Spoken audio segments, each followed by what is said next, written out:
Welcome to Roger That, a podcast presented by HVAF of Indiana. I'm your host, Lauren Carpenter, and join me as we discuss how HVAF is ending veteran homelessness and how you can join us in our mission. We'll be having conversations with community partners, staff members, and even some of the veterans we serve. We hope sharing more of our story with supporters like you can shine a light and give a voice to this vulnerable population, because no hero should ever be homeless.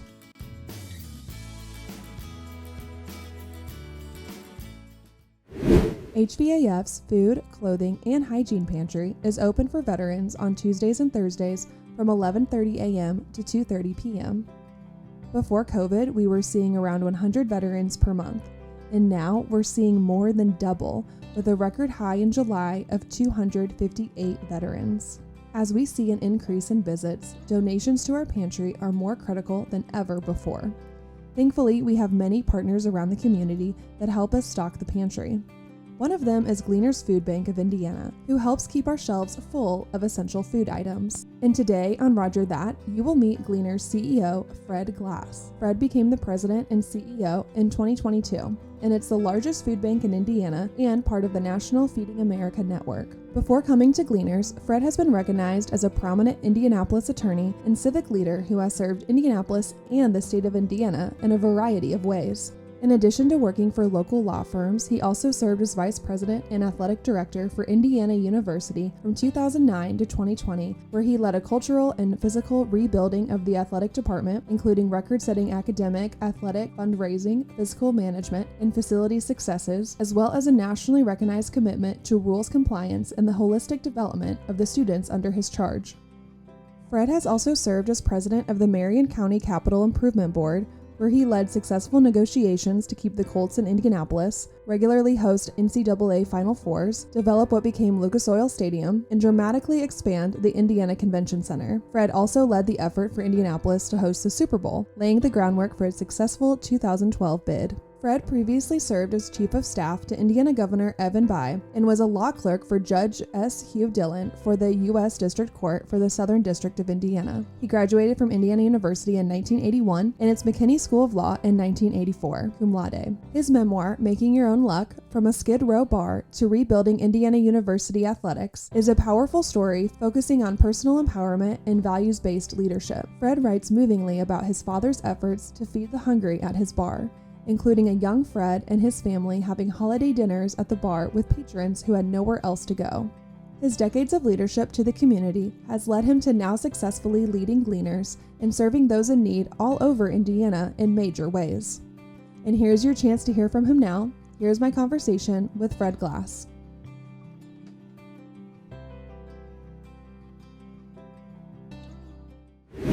So Fred, thank you for coming on to Roger That today. Thank you. It's a pleasure to be here. It's especially gratifying to be at the Don Morrow Center, as I knew the Colonel quite well, and I'm close friends with his son, Bill, and their family. Bill Morrow is one of my oldest and dearest friends. We met through government politics, and he was really a mentor for me. He was the chief of staff to the governor, and I was his deputy chief of staff. And then when Bill left, I became chief of staff. And so that's just one indication of many of how closely we worked together. And you know, Don, we always called him the Colonel. You know, I mean, I've he was just the Colonel and just a man of incredible integrity and service in the military. And then after the military, he was Governor Bob Orr's fireman, because anytime there was an agency in trouble, they sent in the Colonel. And it didn't really matter what the agency was, because leadership is leadership, and he'd whip it into shape. And I'm so glad that his final chapter was really here at HVAF and all that he did here. But he was a giant. He was a giant, and Bill is a chip off the old block. Different political party, but just shows that that doesn't really matter. Leadership is leadership, and service is service. Yeah, definitely. No, thank you for sharing that.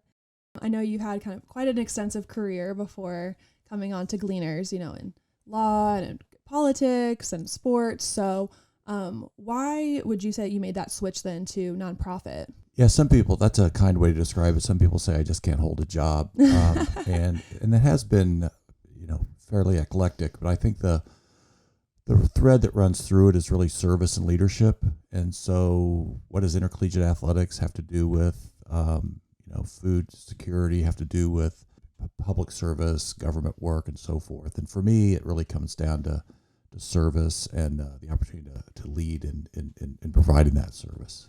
Mm-hmm. How then would you say your past career has prepared you for this role that you're in now? I think I'm really impacted by my faith and the Jesuits. I went to Brebeuf Jesuit preparatory school, and while I didn't really get it as a kid, as I've gotten older, the Ignatian value of serving others runs deep with me. So actually the whole thing of Gleaners, I was practicing law, kind of minding my own business, looking for a way to serve as a sidelight to complement actively practicing law. And then it came along, well, would you give up the practice to lead Gleaners? And I was like, yeah, definitely. To be able to wake up every day focusing on feeding the hungry and be able to lead an organization with the depth and breadth of Gleaners was something that was too good for me to pass up.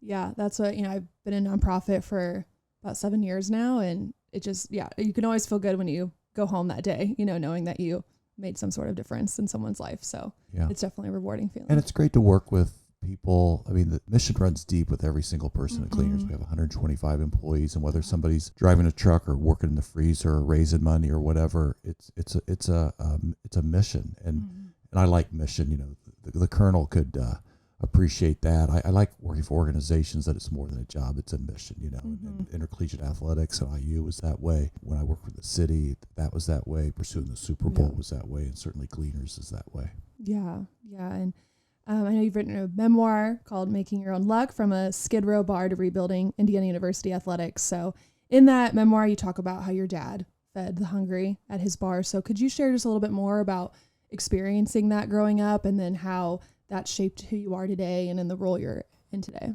Sure. Well, it's kind of you to know that and mention that. So my dad owned a bar on Skid Row at the corner of East and Washington Street. It was certainly Skid Row then. It's pretty close to Skid Row now, and it's an only child. That was the family business, and I grew up in the back of that bar from the time I was about 5 till probably 15 or so, and I hated it because I wanted to be doing what normal kids did, or what I perceived them to be doing, and instead I was in the back of that bar. But it was actually a transformative, incredible opportunity for me because I got to know people that others might dismiss as, street people or winos or whatever. I knew them. I sat in booths and talked to them, and that was a really terrific perspective for me. And then I got to see how my father acted. He never preached or said anything. It was all modeling.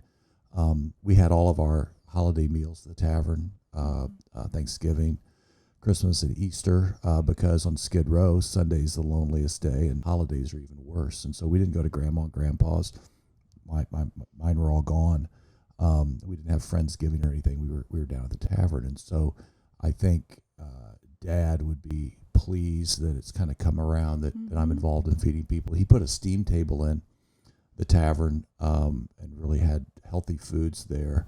And he may or may not have sold patrons meal tickets when they were too drunk to really know what they were doing, because they'd wake up with a meal ticket, then they'd use it to buy food. So food was a real fundamental part of service that was modeled to me early on, and I think has impacted, my engagement at Gleaners. Yeah. I know when you drive through Indy, we can see a lot of, people living out on the streets, and it can be really hard to think about how they're each their own person. They have their own story, their own lives. And so it seems like that's something that you learned at an early age. Yeah, and what a gift, right? Because you can fall into the trap of seeing the disadvantage as monolithic and depersonalizing them. And I had the benefit from early on, really knowing they were individual people with individual stories. Yeah, and for those who are listening who maybe aren't familiar with Gleaners, or they just heard the name but not, sure exactly who they are, so who are you guys, and how do you help those in need? So answer that in a couple of different ways. Like the blocking and tackling, we basically are a wholesale provider of charitable food to pantries such as you guys here that serve the hungry in a 21 county area throughout central Indiana. We serve about 300 pantries. We also run one pantry, retail, if you will, at our location near the airport. It serves about 15% of the total people we serve, so it sort of hits above its weight class in terms of impact. We provide, about 50 million pounds of food in this service area, which is awful lot, 125 employees, a gigantic warehouse. We're not your grandma's food pantry, with the green beans in and green beans out. It's a huge operation with, like I said, 125 employees. So that's kind of technically what we do. But who we view ourselves as being is food insecurity is not about food. That may sound weird from a food banker, but there's plenty of food. The industry throws millions of pounds of it away all the time as a matter of business. Food insecurity is about poverty. People are hungry because they're poor. And if they're hungry, they're probably having trouble with their rent. They're probably having trouble with their transportation. I know I'm preaching to the choir with you and your listeners. But we understand that. So as fundamental as feeding people is, it's almost biblical. It's more than almost biblical. It is biblical. Maybe the most fundamental need people have. It's also a fungible charitable aid. And if we can supply that to people, maybe we can free up family resources to stay in their house, to get some job training. So we concluded about a year ago as our North Star that we're not in the charitable food business. We're in the poverty alleviation business armed with food. We use food to try to help pull people out of poverty. And that might sound like something you'd read on a bumper sticker or something, but it's what we try to live every day, and it's gotten us involved in things that I don't think a charitable food provider would get involved in, but somebody who's using food to alleviate poverty would, and we are. Yeah, I know, you're very helpful for us. I was talking with Katie, who I'm in charge of our community center, and she comes, goes to Gleaners and does pickups, and she said that, like someone donates to our pantry, like gives us actual monetary donation. She could, instead of just going to Kroger and feeding one family, she can go to Gleaners and she can feed 10 families. So it really goes a long way, and at least for us. So. Well, I appreciate hearing that. We make investments in boring things like freezers and coolers and fleets and protein repack rooms and all that. But the upshot of all that is, as you described, we can take $1 that someone contributes to us and purchase nearly $10 worth of groceries that you buy at the most, low-cost grocery in town. So there is a huge leveraging effect, which is really what we bring to the table. Yeah, and leading the organization for the last 2 years, how has that been? I love it. Yeah, it's been great. My wife says she's never seen me work harder or like it more, and I think that's really true. To be able to have as your mission every day, feeding people, is awesome. And I will confess that I enjoy leading organizations. It's a complex organization. We talked about, we have a $24 million annual operating budget. We have about $200 million worth of product that comes through our building. I said 125 employees. So being a part of an organization like that is something I really enjoy. What would you say is the hardest part? Meeting the demand. Unfortunately, the need is way above what it was during the pandemic. A lot of your listeners might be surprised by that. Some maybe not so much. We thought that would plateau and maybe start to decline. It's only continued to escalate.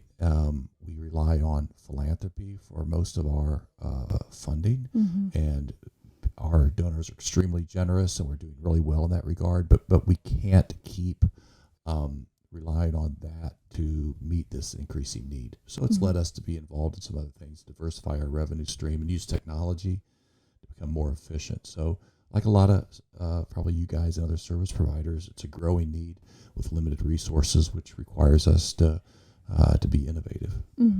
Talking with other pantry partners or your staff, is there any sort of success story that pops out to you that you'd like to share of how you guys have really made a difference? I'm sure there's a lot, but yeah, no, fortunately there is a lot. In our world, rightly or wrong, we talk about feeding the line and shortening the line. So feeding the line is meeting the immediate need, and I make no apologies for that, because some people say, well, it's driven by root causes. You need to focus on root causes. Well, we care about root causes, but I can't go up to a hungry person and say, hey, I know you're in line because of these root causes, so I'm going to focus on those and I'll feed you when those are all done.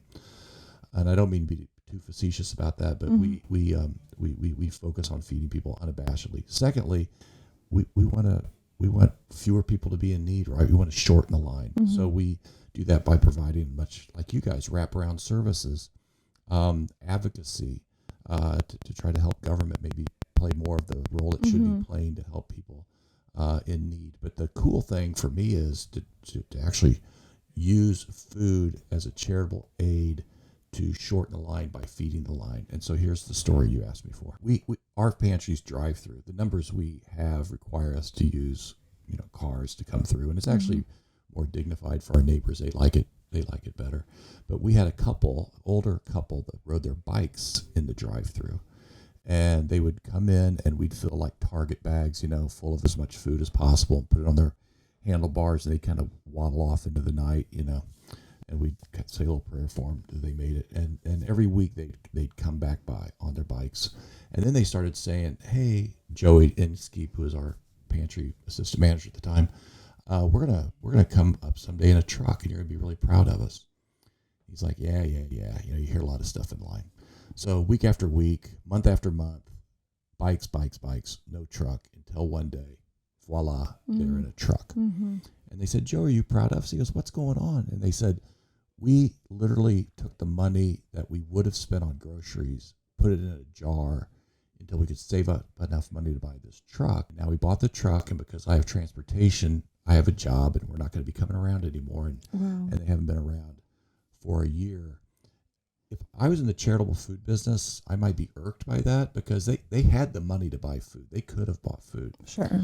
But I'm not in the charitable food business. I'm in the poverty alleviation business. So I'm thrilled that they use the availability of free food to literally build enough wealth to pull themselves out of line. That's the magic. And we're looking for ways to replicate that with a variety of partners, so that we can provide food so that they can use that opportunity to get themselves out of the pantry line. Yeah, that's awesome. That's kind of what you've been saying is you're not just giving them a meal. You're providing like such a future for these people, and hope and everything. Yeah, that's what we're trying to do. And I think it's important. Words are important, and how we express and view ourselves is important. And I think as we increasingly look at ourselves as poverty alleviators, it opens up more and more opportunities to help people not need the food anymore. So what are some future plans, goals, for Gleaners as a whole, or as you as a leader, that you'd like to see in the next couple of years? So we've got a lot going on. Our plate is very full, but I would say a centerpiece of it is the use of technology. And without getting too deep into the weeds, we have a service we call Gleaners to Go. It's like a curbside service where you can use an app. Our neighbors can actually order exactly what they want, and then through our partners deliver it to a place that's convenient for them. That's a huge dignity piece. It's a huge choice piece. It's a huge waste avoiding piece. Instead of giving someone a box, and it's an awesome box full of great stuff, but if you don't want everything in it, then that can potentially lead to waste. And it's an additional service. Our pantry partners can provide, like Eskenazi Health or Goodwill or Glick Philanthropies or other partners that have been engaged in this. The other cool thing is it can really integrate wraparound services, right? So if you do that at Kroger, it might pop up that, hey, pork chops are on sale this week or something, But on our app, it might pop up. The dentist is going to be there in August. Click here if you want to make an appointment with a dentist. So we're really leaning into technology to improve access, choice, and dignity. Yeah. And so let's talk about the Map the Meal gap that was released by Feeding America in May. So first, just what exactly is this report? One of the really valuable things about it is it gives a county by county assessment of where food insecurity is across the U.S. So when we have 21 counties, it's super helpful for us to get a county by county snapshot. Unfortunately, what it documents is what we see in our pantry every day, that demand is going way, way up. I think this last year it went from 10.3% to like 13.5%. Dramatic increase. I think the largest increase in about 20 years. And really that's a result of pandemic era levels of support rolling off. So more and more people are in need. In Indiana, unfortunately, we're above the national average. And even that sort of, modest or not, but 10% to 13%. That's 250,000 people just in Indiana. So I think we can become numb by statistics, but there's real numbers behind those percent increases and stories behind those numbers. I go to this pantry visit. I try to do that every other month, and it helps you get behind the statistics. I was in Franklin. They have a drive-through pantry. This was early in my tenure as CEO. And there was a van with the hood up and a family and a bunch of kids looking humiliated, a father being somewhat yelled at by the mother. It was a bad situation. I asked the pantry manager, "What's going on over there?" And they said, "Well, he ran out of gas in line." They said it happens all the time. And I think some of us who are privileged not to deal with being poor every day can lose track of how thin that line is. Right. That people run out of gas trying to acquire charitable food. And I could tell you story after story, but we try to be mindful that these, as overwhelming as the statistics are, the real important part of the individual stories of these families. Yeah. Are there any other key takeaways, stats from that report that you think our listeners should know about? Well, I not surprisingly, hunger is not an equal opportunity condition. So certain communities are more likely to be hit by hunger than others. Most importantly, for our visit today, veterans are more likely to be hungry. Very sadly, active military families are more likely to be hungry, which I think is a national disgrace to ask people to serve and then not provide them the fundamental needs. Communities of color, LGBTQ plus community, rural people are more likely to be hungry than the rest of us, and so I think we have to be mindful of that and how we try to identify and serve people who are in need. Yeah, what was then your reaction to seeing the numbers increase, and kind of then what is your response to it? I wasn't surprised because we see it every day. Yeah. One of my frustrations is, frankly, that I think government can and should do more. I've been bragging about Gleaners and how awesome we are, and we have an awesome group of other entities in this state: Midwest Food Bank, Meals on Wheels, Second Helpings, lots of folks. But for every meal we provide through charity, the federal government provides 8 through school lunch, SNAP, food, what's previously known as food stamps. And I emphasize that because just a little bit of a change in public policy can dramatically improve the access of food to people that need it. And we saw how powerful government could be when it wants to be during the pandemic, right? And it's not a partisan issue, right? That was a bipartisan initiative that people are hurting, so let's extend the child tax credit. Let's have universal school lunch. Let's pump more surplus food into the system. And what happened? Childhood poverty declined by 1/3. Okay, so we can do it. And so that's, and these numbers, to answer your question, reflect that when we did it, it went down to 10.1 or whatever it was, which is still not where you want it to be, but it went down. Sure. And when we quit doing it, it went up to 13.5 or whatever it is.